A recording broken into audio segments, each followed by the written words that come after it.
Students हम discuss करेंगे important news के बारे में और उससे रिलेटेड जो इन्फॉर्मेशन है हमारी यूपीएससी के एग्जाम के पर्सपेक्टिव से इम्पोर्टेंट, उसको हम यहाँ पे डिस्कस करेंगे। First news is regarding the Qatar के बारे में है। स्टूडेंट्स, कतर के अंदर इंडियन नेवी के जो फॉर्मर 8 ऑफिसर्स हैं उनको इनिशियल फेज के अंदर में जो डेथ सेंटेंस है वो दिया गया था। बाद में आप देखिए कि जो कतर की जो अथॉरिटीज हैं उनके द्वारा जो कम्यूटेशन का प्रोसेस है उसको यूज करते हुए डेथ सेंटेंस को इम्प्रिजनमेंट के रूप में कन्वर्ट किया गया। अगर हम प्रेजेंट समय के बारे में बात करें तो उनको 60 डेज का जो समय है वो मिला है।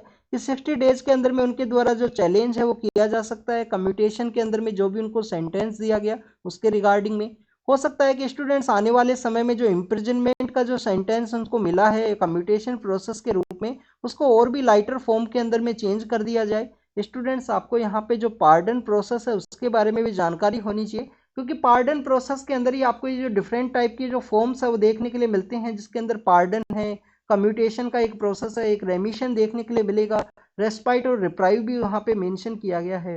अगर हम इंडियन कॉन्स्टिट्यूशन के पर्सपेक्टिव से डिस्कस करें तो आर्टिकल 72 के अंडर में प्रेसिडेंट को जो बेसिकली जो पार्डन पावर है वो दी गई है, उनके द्वारा किसी भी जुडिशियल एरर को, मिस्टेक को यहाँ पे सही करने के रिगार्डिंग में ये जो पार्डन पावर है प्रेसिडेंट को आर्टिकल 72 के अंडर में दिया गया है।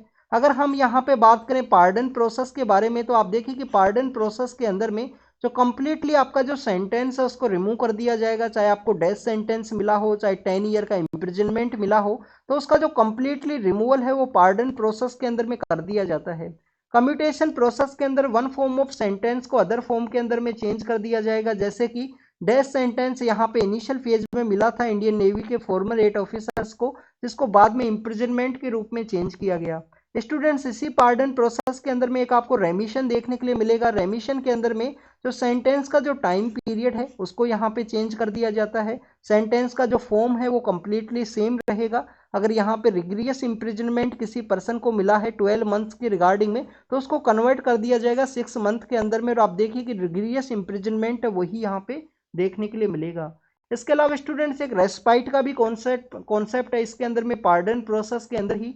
रेस्पाइट के अंदर में आप देखिए कि अगर आप यहाँ पे फिजिकल डिसेबल कोई पर्सन है, कोई वुमेन है जो प्रेग्नेंट है, उसका यहाँ पे जो सेंटेंस है उसको लाइटर फॉर्म के अंदर में उन डिफिकल्टीज के परस्पेक्टिव से यहाँ पे चेंज किया जाता है। अगर हम बात करें रेप्राइव के बारे में तो रेप्राइव के अंदर में बेसिकली किसी भी सेंटेंस का जो एग्जीक्यूशन है उसके ऊपर में स्टे है वो लगा दिया जाएगा। जैसे कि किसी पर्सन को यहाँ पे डेथ सेंटेंस है वो दिया गया है तो रेप्राइव का जो पावर है उसको यूज करते हुए वहां पे उनका जो डेथ सेंटेंस है उसके रिगार्डिंग में जो स्टे है उसको इम्पोज कर दिया जाएगा। तो आपको आर्टिकल 72 के थ्रू इंडिया के अंदर में जो प्रेसिडेंट को जो बेसिकली पार्डन पावर दिया गया है उसके बारे में आपको जानकारी होनी चाहिए। स्टूडेंट्स, अगर आपको नहीं पता है पार्डन पावर के बारे में तो आप देखिए कि एस्पिरेंट्स के द्वारा एक बुक रीड की जाती है, लक्ष्मीकांत बुक, उसका जो चैप्टर 17 है जिसके अंदर प्रेसिडेंट के बारे में मेंशन किया गया है, तो उसी के अंदर जो पार्डन पावर्स हैं उनको भी वहां पे मेंशन किया गया है, तो वहां पे जाके आप रीड कर सकते हो। इसके अलावा स्टूडेंट्स, आपके लिए यहाँ पे एक होमवर्क भी है। होमवर्क ये है कि प्रेसिडेंट को बेसिकली आर्टिकल 72 के अंदर पार्डन पावर दी गई है। ये प्रोसेस हमने जो इंग्लैंड का जो क्वीन हुआ करती थी उनके प्रोसेस से हमने कंप्लीटली इसको कॉपी किया है, उससे हमने हमारे कॉन्स्टिट्यूशन के अंदर में इसको यहाँ पे फ्रेम किया है। तो आपको यहाँ पे बेसिक बताना ये है कि हमारे जो गवर्नर हैं, स्टेट के अंदर जो गवर्नर होते हैं, क्या उनको भी यहाँ पे जो पार्डन प्रोसेस के अंदर में पावर है या नहीं है। अगर पावर गवर्नर को दिया गया है तो कौन से आर्टिकल के अंदर में मेंशन है, क्या वो आर्टिकल 361 के अंदर में मेंशन है या 261 के अंदर में मेंशन है, या आप कमेंट सेक्शन के अंदर बताना जरूर से। और स्टूडेंट्स, अगर आपको नहीं पता है तो जाके रीड कीजिए बुक से। बुक से जब आप रीड करोगे जब भी आपको कोई टॉपिक है वो समझ में आएगा। स्टूडेंट्स, अगर हम यहाँ पे बात करें कतर के बारे में तो आपको कतर का जो लोकेशन है उसके बारे में जानकारी होनी चाहिए। और आप देखिए कि उसी मिडिल ईस्ट के रिगार्डिंग में जो ईरान है वो भी न्यूज के अंदर में है। एक बार हम इस टॉपिक को डिस्कस करते हैं। आप देखिए कि वहां पे ईरान के अंदर एक जनरल हुआ करते थे, general Qasem Sulemani. General Qasem Sulemani के द्वारा ईरान का जो रिवोल्यूशनरी गार्ड्स हैं उनको बेसिकली लीड किया जाता था। उसके अंदर भी जो एक स्पेशल फोर्स है, जो कूड नाम का एक स्पेशल फोर्स है, वो आपको देखने के लिए मिलता है ईरानियन रिवोल्यूशनरी गार्ड्स के अंदर में, जिसको लीड किया जाता था जनरल कासिम सुलेमानी के द्वारा। जनरल कासिम सुलेमानी को 2020 के समय में यूएस के द्वारा ड्रोन अटैक के अंदर में इराक का कैपिटल है बगदाद, वहाँ पे मार दिया गया था। बेसिकली वो वहाँ पे एंटी यूएस का जो फोर्सेज है उनको रिमूवल की रिगार्डिंग में एक अलायंस है उसको क्रिएट कर रहे थे। उनके द्वारा और भी काफ़ी सारे जो एंटी यूएस के जो एजेंडाज हैं जिनको चलाया गया था, इसी वजह से यूएस की जो एजेंसीज है उनके द्वारा जनरल कासिम सुलेमानी को एक ड्रोन अटैक के अंदर में मार दिया गया था। अगर हम बात करें स्टूडेंट्स ईरान के बारे में, तो आप देखिए कि ईरान का जो बेसिकली जो सदर्न पार्ट है उसके अंदर एक सिटी है करमन। वहाँ पे बेसिकली उनको ब्यूरिड किया गया था जनरल कासिम सुलेमानी को, उन्हीं के मेमोरी के रूप में एक मेमोरियल इवेंट को ऑर्गेनाइज किया जाता है। जनवरी के मंथ के समय में वहाँ पे अटैक हुआ है और अटैक के अंदर में यहाँ पे देखिए कि काफ़ी सारे लोग हैं उनका डेथ हुआ है। 1979 के समय में जब ईरानियन रिवॉल्यूशन का जो समय था, उस समय के बाद में सबसे बड़ा जो अटैक है जो ईरान के अंदर में आपको देखने के लिए मिलता है, तो उसके रिगार्डिंग में रिवेंज का जो टॉपिक है वो काफ़ी बार न्यूज के अंदर में आया है। वहाँ के जो हाईएस्ट सुप्रीम लीडर हैं उनके द्वारा भी रिवेंज है उसके बारे में कहा गया है कि रिवेंज लेना जरूरी है। इस तरीके का जो एक्टिविटी है जो ईरान के अंदर में हुआ। अगर हम बात करें स्टूडेंट्स यहाँ पे ईरान के बारे में, तो आप देखें कि यहाँ पे बेसिकली आपको जो अरेबियन पेनिनसुला है वो सिचुएटेड है। अरेबियन पेनिनसुला के अंदर में आपको देखने के लिए अरेबियन पेनिनसुला के अंदर में आपको देखने के लिए मिलेंगे यहाँ पे ओमान है, यहाँ पे यमन है, जो होती रिबेलियंस का डोमिनेशन है। यहाँ पे आप देखें कि यहाँ पे आपको जो यूएई है, यूनाइटेड अरब अमीरात है, वो आपको देखने के लिए मिलेगा। और यहाँ पे बेसिकली जो कतर है वो सिचुएटेड है पर्शियन गल्फ के अंदर में। जो पर्शियन गल्फ का जो रीजन है, यहाँ पे आपको कुवैत देखने के लिए मिलेगा। यहाँ पे बहरीन नाम का जो कंट्री है वो सिचुएटेड है। ये बेसिकली गल्फ ऑफ ओमान है। गल्फ ऑफ ओमान के अंदर में आपको चाहबार पोर्ट है वो भी देखने के लिए मिलता है। इसके अलावा यहाँ पे पाकिस्तान है, यहाँ पे अफगानिस्तान है और इधर तुर्कमेनिस्तान का रीजन है। और यहाँ पे देखिए कि कैस्पियन सी है, इधर आपको देखने के लिए मिलेगा अजरबैजान है, आर्मेनिया है, टर्की है, इराक है। इस तरीके के जो कंट्रीज है जो ईरान के साथ में अपना जो बाउंड्री है वो शेयर करते हैं। तो हमने कतर के बारे में भी यहाँ पे डिस्कस किया, ईरान के बारे में डिस्कस किया। This is Iran. यहाँ पे आप देखिए कि जो रामसर साइट है, यहाँ पे तेहरान है, इनका जो कैपिटल है वो सिचुएटेड है। Ramsar site means Ramsar city है, जहाँ पे रामसर कन्वेंशन है जिसको हमने अडोप्ट किया है। रामसर साइट्स के रिगार्डिंग में 1971 के समय कन्वेंशन हुआ था। कैस्पियन सी के साथ में एरिया शेयर करने वाला एक सिटी है ईरान का, जिसको कि हम रामसर के रूप से जानते हैं। तो स्टूडेंट्स ये ईरान और कतर के बारे में है। अगर हम कतर के पर्सपेक्टिव से डिस्कस करें इंडिया के रिगार्डिंग में, तो आप देखें कि 2015 के समय में हमने एक एग्रीमेंट है उसको भी साइन किया था कतर की गवर्नमेंट से, जिसके अंदर में इम्प्रिजनमेंट जो सेंटेंस कर दिया गया है किसी यहाँ पे प्रिजनर्स को, उनके एक्सचेंज के रिगार्डिंग में जो एग्रीमेंट है वो साइन किया गया था। तो हो सकता है कि आने वाले दिनों में जो इंडियन नेवी के फॉर्मर 8 ऑफिसर्स हैं उनको एक्सचेंज के थ्रू इंडिया में लाया जा सके, जब तक वहाँ पे जो कोर्ट का जो इंक्वायरी है वो कंप्लीट हो वहाँ पे, उसके बाद में। नेक्स्ट अगर हम बात करें कतर के ही बारे में, तो इंडिया का जो एनर्जी सिक्योरिटी है उसके पर्सपेक्टिव से एक इंपॉर्टेंट रोल प्ले करता है।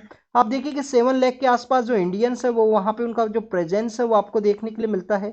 काफ़ी सारे एरियाज में वो वर्क करते हैं वहाँ पे, और रेमिटेंस के थ्रू जो मनी है वो इंडिया को सेंड करते हैं। तो रेमिटेंस के पर्सपेक्टिव से भी एक इम्पोर्टेंट डेस्टिनेशन है इंडियंस के रिगार्डिंग में। इसके अलावा एनर्जी सिक्योरिटी की अगर हम बात करें, तो आप देखिए कि जो लिक्विड नेचुरल गैस है, एलएनजी जो गैस है, उसका यहाँ पे जो एक्सपोर्ट है वो कतर के द्वारा किया जाता है इंडिया को। काफ़ी सारी जो गैस है इंडिया वहीं से ही इंपोर्ट करता है। इसके अलावा फर्टिलाइजर्स का जो इम्पोर्टेंट डेस्टिनेशन है वो भी आपको देखने के लिए मिलता है कतर इंडिया के पर्सपेक्टिव से। नेक्स्ट अगर हम बात करें स्टूडेंट्स, यहाँ पे कांग्रेस के एक लीडर हैं, उनके द्वारा पीएम मोदी के अगेंस्ट में कुछ रिमार्क किए गए थे, उसी के रिगार्डिंग में उनके द्वारा पेटिशन है वो सुप्रीम कोर्ट के अंदर में फाइल की गई, बट अब उनको कोई रिलीफ है वो नहीं मिला है। इस तरीके से जो कॉन्स्टिट्यूशनल पोस्ट के ऊपर कोई पर्सन है उनके रिगार्डिंग में जो नेम के अंदर में कुछ चेंज करते हुए इनके द्वारा कुछ रिमार्क किए गए थे प्रेस कॉन्फ्रेंस के अंदर में। जो हिडनबर्ग का जो रिपोर्ट आया था उसके बाद में एक बेसिकली एक बिजनेस ग्रुप है उनके अगेंस्ट में जाके, तो आप देखिए उनके रिगार्डिंग में काफ़ी सारे जो केसेज हैं वो फाइल हुए थे उस समय में। कंट्री के अंदर में उनको इंडिगो का जो फ्लाइट है उससे भी निकाल दिया गया था। काफ़ी कुछ ऐसे केसेस सामने आए थे उस समय में।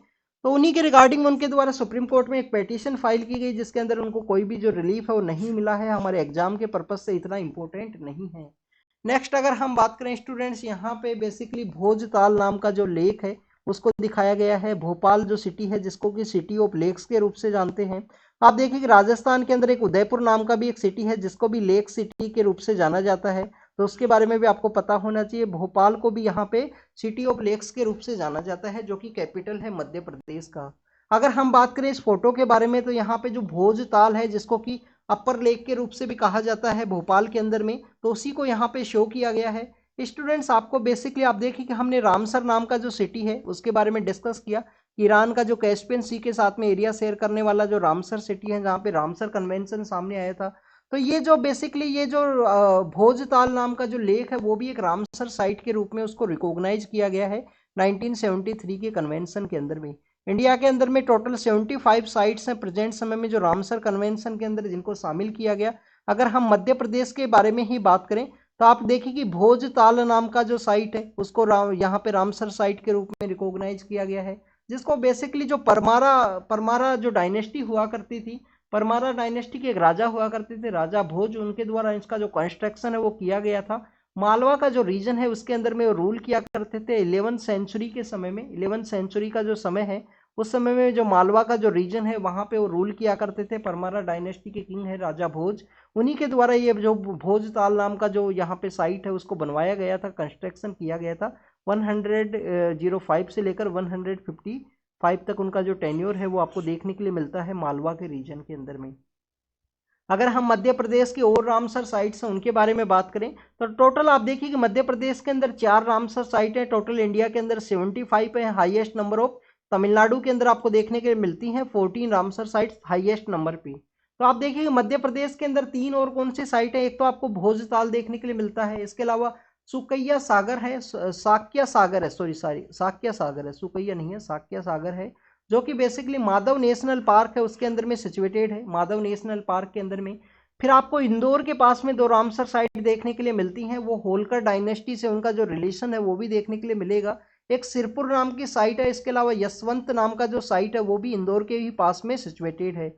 तो this is all the information related to the Madhya Pradesh के बारे में है कि वहाँ पे कौन कौन सा जो साइट है, जिसके अंदर एक तो वहाँ पे सिरपुर है, सिरपुर के अलावा आप देखिए कि यशवंत नाम का जो साइट है जो कि वहाँ पे इंदौर के ही पास में सिचुएटेड है। नेक्स्ट अगर हम बात करें यहाँ पे जो घोस्ट जो पेशेंट्स हैं उनके रिगार्डिंग में इंक्वायरी के बारे में एलजी के द्वारा रिकमेंड किया गया है जो मोहल्ला क्लिनिक्स है दिल्ली के अंदर में, जिससे कि वहाँ पे सीबीआई के द्वारा प्रॉपर वे में इंक्वायरी है उसको कैरी आउट किया जा सके। स्टूडेंट्स आपको यहाँ पे जनरल कंसेंट है उसके बारे में जानकारी होनी चाहिए। अगर हम सीबीआई के इस्टेब्लिशमेंट के बारे में बात करें तो Delhi special police establishment act है 1946 का, उसके थ्रू सीबीआई को इस्टेब्लिश किया गया था। बाद में आप देखिए कि एक संतानम कमेटी है वो इस्टेब्लिशमेंट में आती है, उनके द्वारा जो सीबीआई का जो इस्टेब्लिशमेंट है 1962 के समय आपको देखने के लिए मिलता है।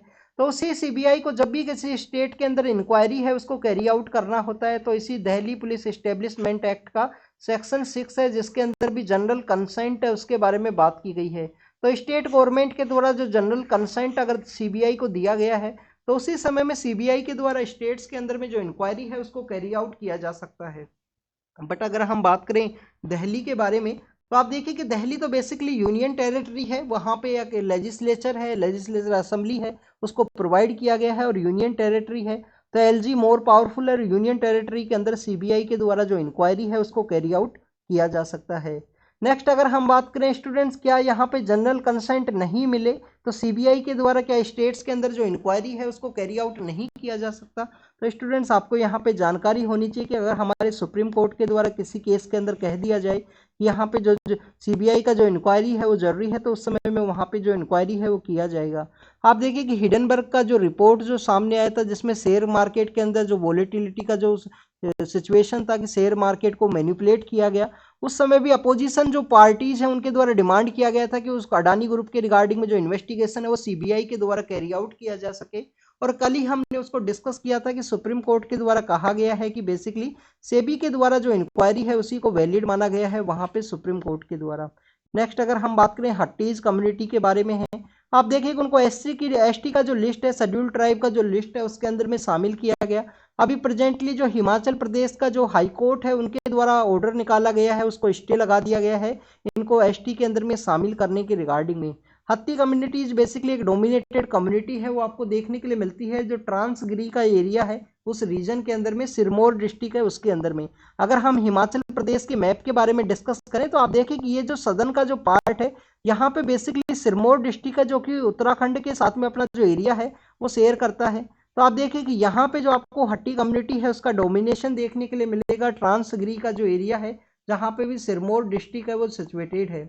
आप देखिए कि इसी सिरमौर डिस्ट्रिक्ट के अंदर इसको हम ट्रांसगिरी के एरिया के बारे में रीड किए तो आप देखिए कि यहाँ पे जो गिरी नाम का जो रिवर है वो भी फ्लो करती है जो बेसिकली इस सिरमौर डिस्ट्रिक्ट को 2 पार्ट्स के अंदर में डिवाइड करती है। इसके अलावा आपको जो सिंबल बारा नाम का जो नेशनल पार्क है, सिंबाल बारा नाम का जो नेशनल पार्क है, वो भी आपको देखने के लिए मिलेगा इसी सिरमौर डिस्ट्रिक्ट के अंदर में।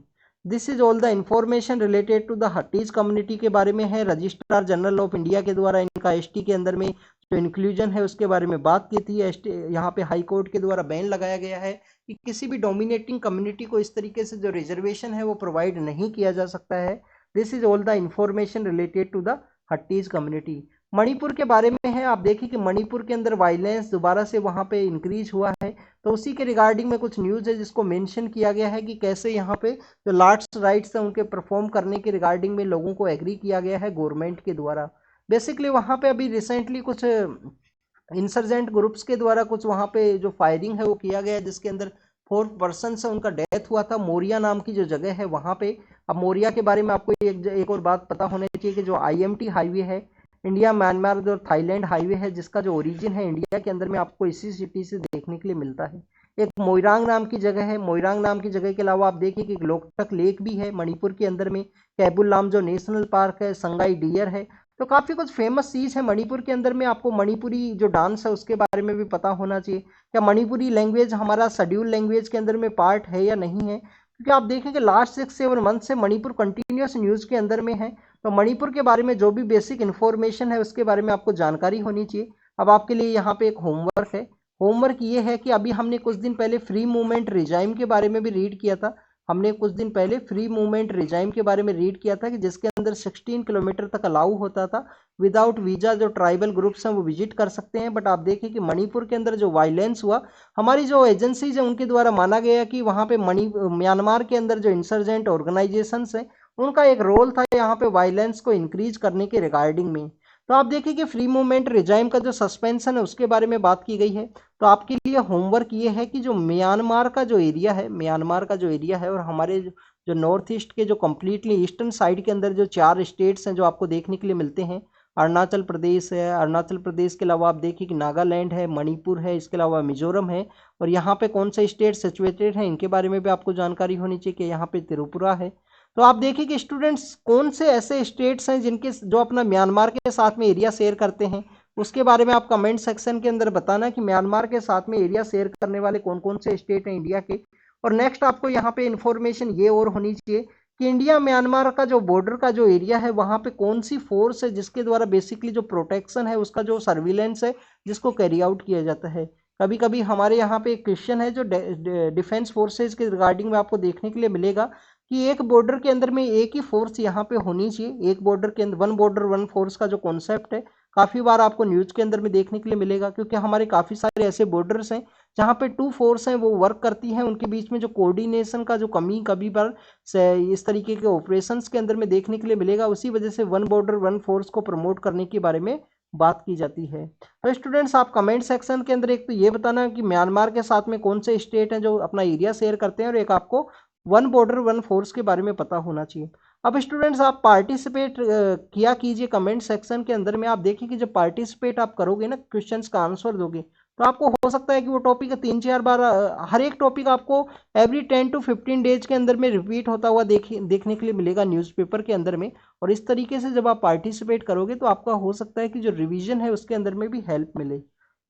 इलेक्शन कमीशन के द्वारा जो रूल्स हैं उनको यहाँ पे चेंज किया गया है। जो पॉलिटिकल पार्टी जो बेसिकली यहाँ पे रजिस्टर है और अनरिकॉग्नाइज पॉलिटिकल पार्टी है उनके रिगार्डिंग में जो रूल्स हैं उनको यहाँ पे चेंज किया गया है इलेक्शन कमीशन के द्वारा। इन पार्टीज को अपना जो लास्ट इलेक्शन जिनमें कंटेस्ट हुई हैं उनके जो ऑफिस बियरर है उनके जो नाम है वो बताने होंगे। इनको बताना होगा कि इनका जो एक्सपेंडिचर है वो कितना इनके द्वारा कैरी आउट किया गया है, कितना इनके द्वारा इलेक्शन के अंदर जो पैसा है वो खर्च हुआ है।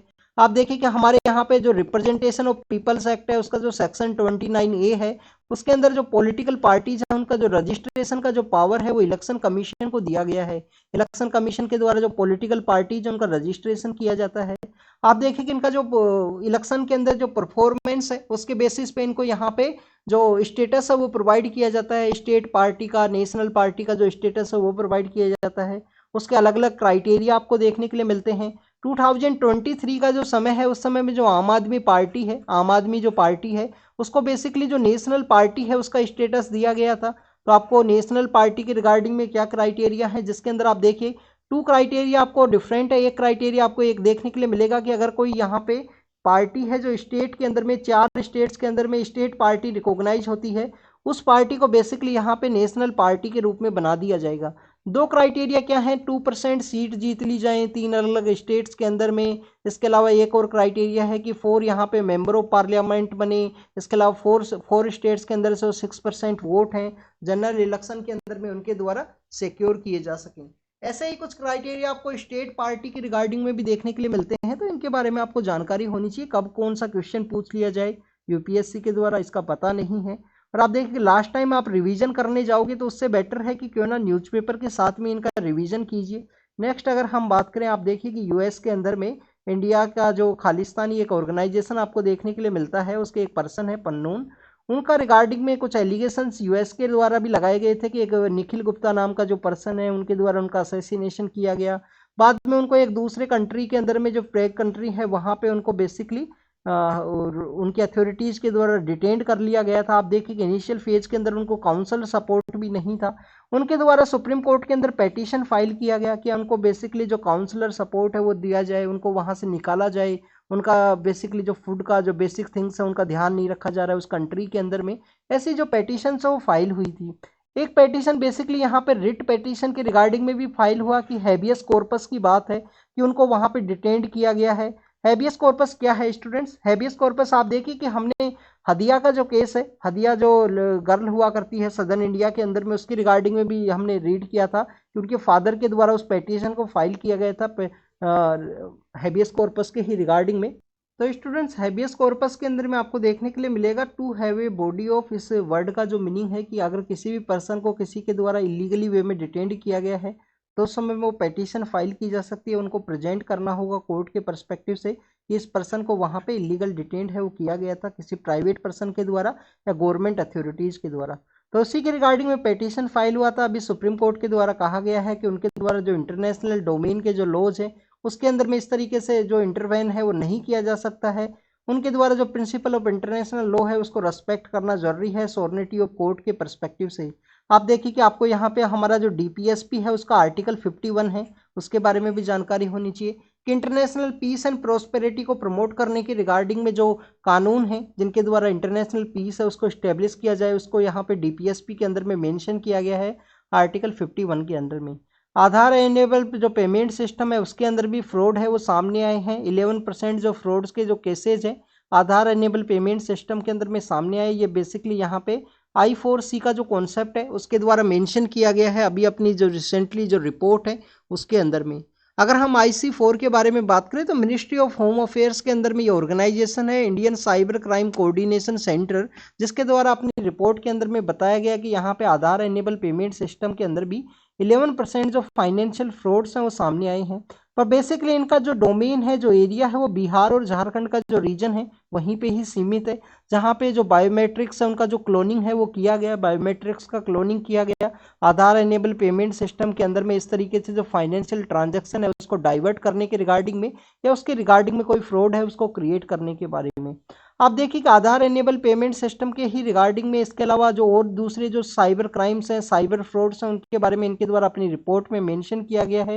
इंडियन जो बेसिकली साइबर क्राइम के रिगार्डिंग में इनका जो रिपोर्ट है जो रिसेंटली पब्लिश हुआ है कि इंडिया के अंदर में जो चाइना है, वियतनाम है, म्यांमार का जो रीजन है वहाँ से अटैक किए जाते हैं मैक्सिमम साइबर जो फ्रॉड के रिगार्डिंग में। इसके अलावा आप देखिए कि यहाँ पे ये भी बताया गया था कि बेसिकली जो G20 का जो मीटिंग हुआ था, जो G20 की जो वेबसाइट है उसके ऊपर पर मिनट के अंदर में काफ़ी सारे जो लैक्स के अंदर में जो अटैक्स है वो यहाँ पे कैरी आउट किए गए।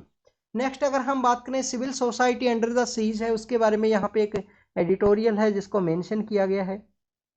आप देखिए कि बेसिकली जो एडिटोरियल का मेन मोटिव यही है कि हमारे यहाँ पे जो डिफरेंट इंस्टीट्यूशंस के अंदर में जो हमारे इन्वेस्टिगेशन एजेंसीज हैं उनके द्वारा किस तरीके से उस एक्टिविटीज़ हैं उनको कैरी आउट किया गया है, जिसमें ईडी है, हमारा जो इनकम टैक्स है, उन सभी के बारे में मेंशन किया गया है। बट स्टूडेंट्स आपको इस टॉपिक के भी कुछ जो डबल साइड ऑफ कॉइन है वो देखने के लिए मिलेगा। आप देखिए कि यहाँ पे जो एनजीओज हैं उनके बारे में मेंशन किया गया है, जो एनजीओ हैं जो नॉन गवर्नमेंटल ऑर्गेनाइजेशन है उनके बारे में मेंशन किया गया है।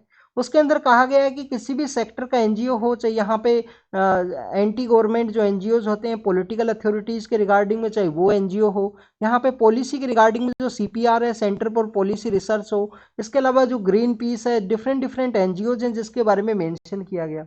तो स्टूडेंट्स आपको यहाँ पे एनजीओज के रिगार्डिंग में एक बेसिक इन्फॉर्मेशन पता होनी चाहिए कि एनजीओज के रिगार्डिंग में जो कानून है उसको चेंज किया गया है उनके डोनेशन के परस्पेक्टिव से, उनके द्वारा जो अपनी परफॉर्मेंस है, कैसे उस मनी को यूज़ किया गया, उसका इन्फॉर्मेशन देना होगा।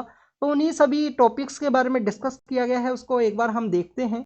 तो जिसके अंदर यहाँ पे बताया गया है कि एफसीआरए जो फॉरेन कंट्रीब्यूशन रेगुलेशन एक्ट है, जिसके अंदर अमेंड किया गया है समय समय पर, और जो 2010 के समय जो अमेंडमेंट्स है जो स्टार्ट हुए थे, जिसके अंदर कहा गया है कि यहाँ पे अगर कोई फॉरेन डोनेशन है जो एनजीओज रिसीव करेंगे तो उनके द्वारा जो बेसिकली अपना जो कंट्रीब्यूशन है उसको बताना होगा कि 50% जो मनी है उसको अपना जो एडमिनिस्ट्रेशन है उसके पर्सपेक्टिव से उनके द्वारा जो एक्सपेंडिचर है उसको कैरी आउट किया जाएगा। 50% मनी को जो एक्टिविस्ट की जो एक्टिविटीज़ उनके द्वारा की जाती हैं उसके अंदर में उनके द्वारा एक्सपेंड किया जा सकता है। नेक्स्ट आप देखिए कि इसके अंदर न्यू दिल्ली के अंदर एक अकाउंट है उसको ओपन करने के बारे में भी बात की गई थी। उसी के रिगार्डिंग में कहा गया था कि यहाँ पे जो सदर्न इंडिया के जो एनजीओ है वो दिल्ली के अंदर अकाउंट कैसे ओपन करेंगे। बाद में इस प्रोविजन को जो चेंज भी किया गया था कि दिल्ली के अंदर जो ओवर सेंट्रलाइजेशन एनजीओज को करने का जो कोशिश किया गया। थर्ड अगर हम बात करें एक एनजीओ से, जैसे कोई बिग एनजीओज है उनके द्वारा बेसिकली अगर यहाँ बाहर से 1 करोड़ का जो डोनेशन है वो लाया गया है तो उनके द्वारा जो मनी है छोटे जो एनजीओज हैं हर एक सेक्टर के अंदर में उनको स्पेंड कर दी जाती है, उनको सेंड कर दी जाती थी, उसको भी यहाँ पे बैन कर दिया गया था एफसीआरए के एक्ट के अंदर में अमेंड करते हुए। तो उन्हीं सब पॉइंट्स के ऊपर डिस्कस किया गया है कि ऐसे जिस तरीके से पीएमएलए है, prevention of money laundering act है, फॉरेन कंट्रीब्यूशन रेगुलेशन एक्ट है, फेमा का जो एक्ट है, उनके थ्रू जिस तरीके से यहाँ पे अमेंड किया गया है तो एनजीओज के द्वारा जो सोसाइटी सिविल सोसाइटी की जो वॉइस है वो रेज की जाती है। जैसे पॉलिसी के रिगार्डिंग में सीपीआर हो, सेंटर फॉर पॉलिसी रिसर्च हो, सेवा निधि हो, और भी डिफरेंट जो ग्रीन पीस का जो ऑर्गेनाइजेशन है, जो सृजन नाम का जो ऑर्गेनाइजेशन है, उन सभी के बारे में यहाँ पे इस तरीके से डिस्कस किया गया। बट आप देखिए कि स्टूडेंट्स यहाँ पे जो एनजीओज के रिगार्डिंग में भी आपको एक इन्फॉर्मेशन होनी चाहिए। आईबी का एक रिपोर्ट बताता है कि जिस तरीके से एनजीओज के द्वारा हर एक प्रोटेस्ट किया जाता है, हर एक प्रोजेक्ट के रिगार्डिंग में वहाँ का जो कम्युनिटी है उसको उनके द्वारा बेसिकली कहा जाएगा कि आप प्रोटेस्ट को कैरी आउट कीजिए। तो इनकी इस तरीके के जो प्रोटेस्ट का जो एक्टिविटी है हर एक प्रोजेक्ट के अंदर में, इसकी वजह से जो 2% यहाँ पे आपका जो जीडीपी का जो कंट्रीब्यूशन है, जीडीपी का जो डेवलपमेंट है वो रिड्यूस होता हुआ दिखाई देने लगेगा। इसके द्वारा एनजीओज के द्वारा अपना ही जो इस तरीके से जो मनी है उसको कहाँ पे स्पेंड किया जाता है उसके रिगार्डिंग में जो ट्रांसपेरेंसी है वो नहीं शो किया जाता है, तो उसका भी एक आपको वो ड्रॉबैक है वो देखने के लिए मिलेगा। तो और काफ़ी सारे एनजीओज का आप देखिए कि कोई ना कोई मैंडेट होता है, जैसे कि जिन एनजीओज को वहाँ से जो मनी रिसीव हुआ है, जैसे कि कुछ एनजीओ हैं जिनको किसी फॉरेन कंट्री से मनी रिसीव हुआ और सपोज कि जो फॉरेन कंट्री के द्वारा यहाँ पे जो डिफेंस के जो एग्रीमेंट्स हैं वो साइन किए जाते हैं इंडिया के पर्सपेक्टिव से, और इंडिया के द्वारा किसी दूसरे गवर्नमेंट से या रशिया से सपोज कीजिए कि यहाँ डिफेंस के एग्रीमेंट साइन कर लिए किसी और सेक्टर के अंदर में, तो उस एनजीओ के द्वारा जो प्रोटेस्ट है वो कैरी आउट किया जाएगा कि उनका जो पेरेंट जो कंट्री है जिसके द्वारा फंडिंग की जाती है उनके जो एग्रीमेंट्स है वो साइन नहीं हुए इंडिया के डिफेंस के रिगार्डिंग में। तो इस तरीके से एनजीओज के भी आपको जो ड्रॉबैक्स हैं वो देखने के लिए मिलेंगे। 2% बेसिकली इनका जीडीपी के अंदर में जो डेवलपमेंट है उसको ये होल्ड किया जाता है इनके इस तरीके के प्रोटेस्ट की एक्टिविटीज़ के थ्रू में, तो उसी को मेंशन किया गया है। नेक्स्ट अगर हम बात करें अर्बन कमीशन के बारे में है, आप देखिए कि 2024 के बारे में डिस्कस किया गया कि 2024 के समय ही केरल का जो गवर्नमेंट है उसके द्वारा एक अर्बन कमीशन है उसको कॉन्स्टिट्यूट किया गया है। और सर अर्बन कमीशन के अंदर में यहाँ पे बात ये किया गया कि लास्ट टाइम 1985 के समय में जो चार्ल्स कोरिया नाम के जो पर्सन है जिनको रिसेंटली जो पद्मा अवार्ड्स है उसके अंदर भी उनका जो नेम है वो देखने के लिए मिला था। आप देखिए कि जो चार्ल्स कोरिया है उनका जो लीडरशिप के अंदर में जब पीएम राजीव गांधी जब पीएम हुआ करते थे उस समय में एक नेशनल कमीशन ऑफ अर्बनाइजेशन के रिगार्डिंग में कमीशन है जिसको बनाया गया था। आप देखिए कि उसके बाद में राजीव गांधी का असैसिनेशन हुआ, चार्ल्स कोरिया का जो अर्बन कमीशन है उसके कुछ रिकमेंडेशंस हैं उसको कंप्लीटली रूप से नहीं माना गया, बट आपको 74th कॉन्स्टिट्यूशन अमेंडमेंट एक्ट के अंदर में कुछ प्रोविजन है वो देखने के लिए मिलते हैं जिसके थ्रू हमारा जो अर्बन लोकल बॉडीज है उसको कॉन्स्टिट्यूशनल स्टेटस है वो दिया गया था। अगर हम अर्बनाइजेशन के बारे में बात करें तो हमारा GS1 का जो टॉपिक है जिसके अर्बनाइजेशन एंड इट्स प्रॉब्लम्स और उसकी जो रेमेडी है उसके बारे में बात की जाती है, तो आपको अर्बनाइजेशन के बारे में ज़रूर से पता होना चाहिए। जैसे कि अर्बन फ्लड का जो टॉपिक है वो काफ़ी बार न्यूज के अंदर होता है।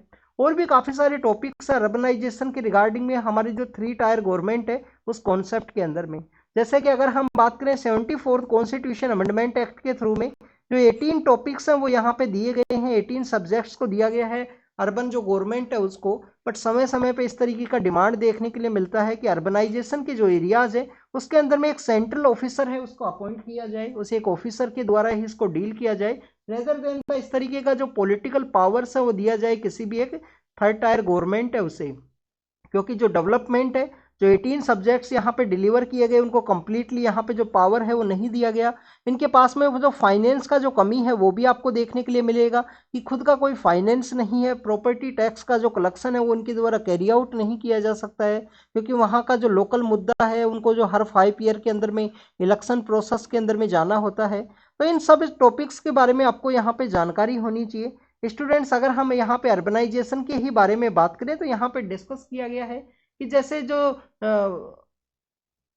मार्क्स के द्वारा जिस तरीके से अर्बन एरियाज के बारे में कहा गया था कि urban areas are the centre of industrial production and capital का जो अक्यूमुलेशन है उसके सेंटर के रूप में जो मार्क्स के द्वारा उनको रिकॉग्नाइज किया गया था। आप देखिए कि इंडिया के अंदर भी अर्बनाइजेशन के बारे में अगर हम बात करें तो 1947 का जो हमारा इंडिपेंडेंस है उसके बाद में आपको 2 डिफरेंट फेज के अंदर जो अर्बनाइजेशन है वो देखने के लिए मिलेगा। और जल्दी ही हमारा जो यहाँ पे 50% जो पॉपुलेशन है वो आपको अर्बन एरियाज के अंदर में देखने के लिए मिलेगी। मेन रीजन क्या है माइग्रेशन, यहाँ पे अर्बन एरियाज का एरिया इंक्रीज होने के रिगार्डिंग में एक तो माइग्रेशन है, दूसरा आप देखिए कि सेटलमेंट का जो प्रोसेस है, इसके अलावा आपको इलीगल जो अर्बनाइजेशन जिस तरीके से यहाँ पे डेवलप हुआ है, जो अनरेगुलेटेड जो अर्बनाइजेशन डेवलप हुआ है वो भी एक रीजन देखने के लिए मिलेगा। हमारे यहाँ पे जो सिटीज़ का जो डेवलपमेंट हुआ रैपिड फोर्स के अंदर में, रैपिड स्केल के अंदर में, बट आप देखिए कि जो बेसिक एम्यूनिटीज़ जो ज़रूरी हैं वहाँ पे अर्बनाइजेशन का प्लानिंग वे में डेवलपमेंट के पर्सपेक्टिव से उनको कैरी आउट नहीं किया जा सकता। उसके बाद में आपको फेज मैनर के अंदर में स्मार्ट सिटी है, स्वच्छ भारत अभियान है, इसके अलावा देखिए कि अलग अलग जो स्कीम है जिसके अंदर अटल जो यहाँ पे हाउसिंग का जो स्कीम जो चलाया गया था, पीएम आवास योजना है, ये सभी आपको देखने के लिए मिलती हैं जिनका बेसिक रीजन यही है कि यहाँ पे अर्बन एरियाज के अंदर में जो बेसिक एम्यूनिटीज़ हैं उनको इम्प्रूव किया जा सकता है। उसके रिगार्डिंग में यहाँ पे डिस्कस किया गया कि केरल की गवर्नमेंट के द्वारा जिस तरीके से अर्बन के रिगार्डिंग में जो मिशन बनाया गया है, जो इस तरीके से कमीशन बनाया गया है, उसके रिगार्डिंग में यहाँ पे अर्बन एरियाज को जो डेवलप है वो किया जा सका है फ्यूचर समय में। स्टूडेंट्स यहाँ पे ट्राइबल कम्युनिटीज़ के बारे में मेंशन किया गया है कि हमारा जो एंटरटेनमेंट है, हिंदी सिनेमा है, उसके अंदर भी कुछ ट्राइबल कम्युनिटीज़ है उसको शो किया गया है। जैसे कि आप देखिए कि जोरम नाम का एक मूवी है जिसके अंदर नक्सलाइट का जो एरियाज है उसके बारे में डिस्क्राइब किया गया है। अभी रिसेंटली ये कि बेसिकली एक वेब सीरीज है जो रिलीज हुआ था जिसके अंदर में काला पानी है, अंडमान एंड निकोबार का जो ट्राइबल कम्युनिटीज है, ओके, अंडमान एंड निकोबार का जो ट्राइबल कम्युनिटीज है उनके बारे में बताया गया है वहाँ पे कि कैसे वो ट्राइबल कम्युनिटीज हैं उनके द्वारा ह्यूमन बींग्स का जो हेल्प है वो किया जाता है, किस तरीके से उनको अलग अलग सेक्शंस के अंदर में हमारे द्वारा डिवाइड कर दिया गया है। प्रेजेंट समय में अगर हम इंडिया के बारे में बात करें 8.5% जो ट्राइबल पॉपुलेशन है आपको कंप्लीट कंट्री के अंदर में देखने के लिए मिलेगा। मैक्सिमम मध्य प्रदेश के अंदर सिचुएटेड है स्टूडेंट्स। 75 हमारे यहाँ पे पीवीटीजी हैं, 75 हमारे यहाँ पे पीवीटीजी हैं जो मैक्सिमम आपको उड़ीसा के अंदर में देखने के लिए मिलेंगी। तो उसी को बेसिकली एंटरटेनमेंट के अंदर में शो किया जाता है कि कैसे उनका डेवलपमेंट लेड जो डिस्प्लेसमेंट है उसको कैरी आउट किया गया है। ट्राइबल कम्युनिटी का जो यहाँ पे स्टेटस लगा दिया जाता है जो कि हमको बेसिकली आप देखिए कि दिल्ली क्राइम नाम का एक डॉक्यूमेंट्री एक वेब सीरीज है वो आया था, उसके अंदर भी ट्राइबल कम्युनिटीज़ के बारे में दिखाया गया था कि कैसे उनको वहाँ पे जो स्टेटस है वो लगा दिया गया एज ए ट्राइबल कम्युनिटी का। नेक्स्ट अगर हम बात करें प्रेरणा प्रोग्राम के बारे में है, प्रेरणा प्रोग्राम बेसिकली जो पीएम सर का जो स्कूल है जो उनका नेटिव एरिया है वडनगर गुजरात के अंदर में, वहाँ पे उसको चलाया जाएगा एक रेजिडेंशियल प्रोग्राम के पर्सपेक्टिव से, जैसे कि वहाँ पे लोगों को जो ट्रेन है वो कैरी आउट किया जाएगा। हेल्थ मिनिस्ट्री के द्वारा जो असिस्टेंट रिप्रोडक्टिव जो टेक्नोलॉजीज है उसके रिगार्डिंग में जो डाटा है वो मांगा गया है कि जो सिंगल वुमेन्स हैं उनके द्वारा किस तरीके से इसको यूज किया जाता है, जिसके अंदर में जो अनमेरिड वुमेन है, विडो है, विडो के अलावा देखिए कि यहाँ पे डाइवोर्स वुमेन्स है उनके द्वारा जो ART जो टेक्निक्स है जिसको 2021 के समय यहाँ पे जो इसके द्वारा जो कानून है वो भी बनाया गया था, तो उसी के रिगार्डिंग में यहाँ पे बताया गया है कि कैसे उसका यूज किया जाता है। आप देखिए कि आदित्य L1 मिशन है जिसको सितंबर के समय लॉन्च किया गया था, अब उसको L1 पॉइंट के अंदर में बेसिकली फिट किया जाएगा, उसको वहाँ पे इस्टेब्लिश किया जाएगा इसरो के द्वारा। अगर हम बात करें स्टूडेंट्स आदित्य L1 मिशन के बारे में, तो 1.5 मिलियन जो डिस्टेंस है उसको ये कवर किया गया है। और आप देखें कि बेसिकली यहाँ पे हमारा अर्थ है, यहाँ पे सन है, तो जो 1% का जो एरिया है उसको ये कवर करता है। L1 पॉइंट है जहाँ से यहाँ सन का जो कोरोना है उसको यहाँ पे इसके द्वारा स्टडी है वो कैरी आउट किया जाएगा। एंटीबायोटिक्स है जिसके बारे में डिस्कस किया गया है कि यहाँ पे जो ड्रग रेजिस्टेंस का जो बैक्टीरियम डेवलप हुआ है बॉडी के अंदर में, उसके रिगार्डिंग में एक नई एंटीबायोटिक है जिसका डेवलपमेंट किया गया। आप देखिए कि यहाँ पे कल भी न्यूज़पेपर के अंदर में मेंशन था एंटीबायोटिक्स के रिगार्डिंग में ही एक न्यूज़ की, काफ़ी ज़्यादा एंटीबायोटिक्स का जो यूज़ है उसकी वजह से AMR का जो सिचुएशन है वो देखने के लिए मिला है। नेक्स्ट अगर हम बात करें स्टूडेंट्स US के पर्सपेक्टिव से है, आप देखिए कि वहाँ पे एक इमाम है, उनका डेथ हुआ है। फॉरवर्ड के जो प्रेसिडेंट है उनके बारे में है कि उनके द्वारा किस तरीके से रिजाइन किया गया, हमारे एग्जाम के पर्पज से इम्पोर्टेंट नहीं है। म्यांमार के अंदर में काफ़ी सारा जो पॉलिटिकल अनसर्टिनिटीज है जो देखने के लिए मिला है, उसी के अंदर में वहाँ पे जो 10,000 प्रिजनर्स हैं उनको बेसिकली वहाँ पे जो पार्डन है वो दिया गया है, जिसके बारे में यहाँ पे डिस्कस किया गया। नेक्स्ट अगर हम बात करें स्टूडेंट्स, यहाँ पे जो हजीबुल्ला के जो फाइटर्स हैं उनका डेथ हुआ है सदर्न लेबनान के अंदर में। आप देखिए कि जो गाजा स्ट्रिप के अंदर में जो हमास का जो डोमिनेशन देखने के लिए मिलता है उसका भी एक जो डेथ है वही लेबनान का बैरूत के अंदर में देखने के लिए मिला था। इसके अलावा स्टूडेंट्स US के द्वारा जो यहाँ पे ईरान के अंदर में जो अटैक किया गया, ऐसा ईरान के द्वारा माना गया, बट कल ही हमने न्यूज़ के अंदर रीड किया था कि ISIS जो इस्लामिक स्टेट है उसके द्वारा रिस्पॉन्सिबिलिटी ली गई है कि ईरान के जो बेसिकली क्रेमन नाम का जो सिटी है सदर्न पार्ट ऑफ ईरान के अंदर सिचुएटेड है, उनके द्वारा अटैक है उसको कैरी किया गया था। तो this is all the information related to the today's newspaper. एक बांग्लादेश के बारे में भी था कि बांग्लादेश के अंदर इलेक्शन होने वाले हैं, रहमान नाम के जो पॉलिटिकल लीडर हैं उनके द्वारा कहा गया है कि वहाँ पे जो डिक्टेटरशिप है उसका रूल है, कंप्लीटली इलेक्शंस को फ्री एंड फेयर वे में कंडक्ट है वो नहीं किया जा रहा है। तो this is all the information related today's newspaper. आप इसको रीड कीजिए, रिवाइज कीजिए, जो भी इंफॉर्मेशन आपको सही लगे उसको नोट डाउन जरूर से करना स्टूडेंट। और कंटिन्यूस आप पार्टिसिपेट करोगे, कंटिन्यूस आप इस तरीके से न्यूज़पेपर्स को रीड करोगे तो आपका जो प्रिपरेशन है उसके लिए सही रहेगा। काफ़ी सारे टॉपिक्स है वो समय समय पर रिवाइज होते हैं स्टूडेंट्स। तो thank you students, thank you very much.